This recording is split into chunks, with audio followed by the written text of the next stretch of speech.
ಉತ್ತರ ಕನ್ನಡದ ಹಳಿಯಾಳದಲ್ಲಿ ಟಿಪ್ಪು ಸುಲ್ತಾನ್ ಬ್ಯಾನರ್ ಮತ್ತೆ ಅಶಾಂತಿಯ ಕಿಡಿ ಹೊತ್ತಿಸಿದೆ. ಹಳಿಯಾಳ ಪಟ್ಟಣದ ಮೇದಾರಗಲ್ಲಿ ಮತ್ತು ಕಂಬಾರಗಲ್ಲಿಯ ತಾಲೀಂ ಕೋರ್ಟ್ನಲ್ಲಿ Tipu Sultan the king of tiger ಅಂತ ಬರೆದ ಬ್ಯಾನರ್ ಹಾಕಲಾಗಿತ್ತು. ಬಸ್ ನಿಲ್ದಾಣಕ್ಕೆ ಸಾಗುವ ಮುಖ್ಯ ರಸ್ತೆಯಲ್ಲಿನ ವಿದ್ಯುತ್ ಕಂಬಕ್ಕೆ ಬ್ಯಾನರ್ ಕಟ್ಟಿದ್ರಿಂದ ಸ್ಥಳದಲ್ಲಿ ಕೆಲಕಾಲ ಬಿಗುವಿನ ವಾತಾವರಣ ನಿರ್ಮಾಣ ಆಗಿತ್ತು. ಸದ್ಯ ಬ್ಯಾನರ್ ತೆರವಿಗೆ ಪುರಸಭೆಗೆ ಮೌಖಿಕವಾಗಿ ಹಿಂದೂ ಸಂಘಟನೆಗಳು ಮತ್ತು ಸಾರ್ವಜನಿಕರು ದೂರನ್ನು ಕೊಟ್ಟಿದ್ದು, ಅಧಿಕಾರಿಗಳು ಬ್ಯಾನರ್ ತೆರವುಗೊಳಿಸಿದ್ದಾರೆ.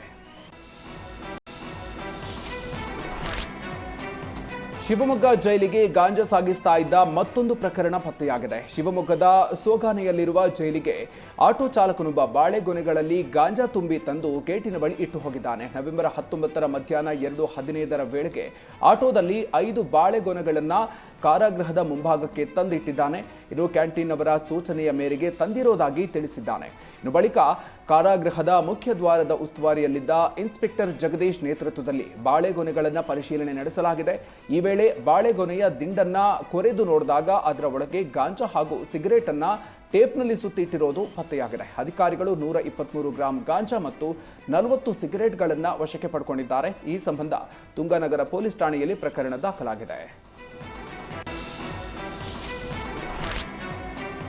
ಶಿವಮೊಗ್ಗದ ಕೇಂದ್ರ ಕಾರಾಗೃಹದಲ್ಲಿ ಜೈಲು ಸಿಬ್ಬಂದಿಯಿಂದಲೇ ಕೈದಿಗಳಿಗೆ ಗಾಂಜಾ ಸಪ್ಲೈ ಮಾಡ್ತಾ ಇದ್ದಿದ್ದು ಬೆಳಕಿಗೆ ಬಂದಿದೆ. ಕೇಂದ್ರ ಕಾರಾಗೃಹದ ಸಿಬ್ಬಂದಿ ಎಸ್ಡಿಎ ಸಾತ್ವಿಕ್ ಕರ್ತವ್ಯಕ್ಕೆ ಹಾಜರಾಗೋದಕ್ಕೆ ಬಂದಾಗ ಆತನನ್ನ ತಪಾಸಣೆ ಮಾಡಿದಾಗ ಆತನ ಒಳ ಉಡುಪಿನಲ್ಲಿ ಗಾಂಜಾ ಪತ್ತೆಯಾಗಿದೆ. ಸದ್ಯ 170 ಗ್ರಾಂ ಗಾಂಜಾ ವಶಪಡಿಸಿಕೊಂಡು ಆರೋಪಿ ಸಾತ್ವಿಕ್ನನ್ನ ಬಂಧಿಸಲಾಗಿದೆ.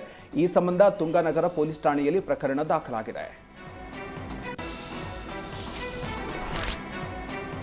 ಆಂಧ್ರದಿಂದ ಬಂದು ಕರ್ನಾಟಕದಲ್ಲಿ ಮನೆಗಳ್ಳತನ ಮಾಡ್ತಾ ಇದ್ದ ಖತರ್ನಾಕ್ ಖದೀಮನನ್ನ ರಾಯಚೂರು ಪಶ್ಚಿಮ ಠಾಣೆ ಪೊಲೀಸರು ಬಂಧಿಸಿದ್ದಾರೆ. ಆಂಧ್ರ ಮೂಲದ ರಾಮಕೃಷ್ಣ ಬಂಧಿತ ಖದೀಮ. ಈತ ಕರ್ನಾಟಕಕ್ಕೆ ಬಂದು ಮನೆಗಳ್ಳತನ ಮಾಡಿ ಬಳಿಕ ಆಂಧ್ರಕ್ಕೆ ಹೋಗಿ ಅಡಗಿಕೊಳ್ತಾ ಇದ್ದ. ರಾಮಕೃಷ್ಣ ವಿರುದ್ಧ ಗೌರಿಬಿದನೂರು, ಹಿರಿಯೂರು, ಹಾವೇರಿ, ಗಂಗಾವತಿ ಹಾಗೂ ಶಿರಾ ಠಾಣೆಗಳಲ್ಲಿ ಮನೆಗಳ್ಳತನ ಪ್ರಕರಣ ದಾಖಲಾಗಿತ್ತು.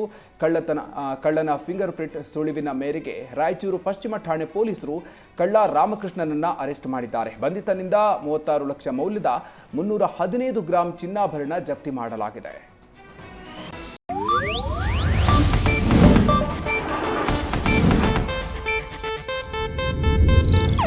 ಇದು ಏಷ್ಯಾನೆಟ್ ನ್ಯೂಸ್ ನೆಟ್ವರ್ಕ್ ಪ್ರಸ್ತುತಿ.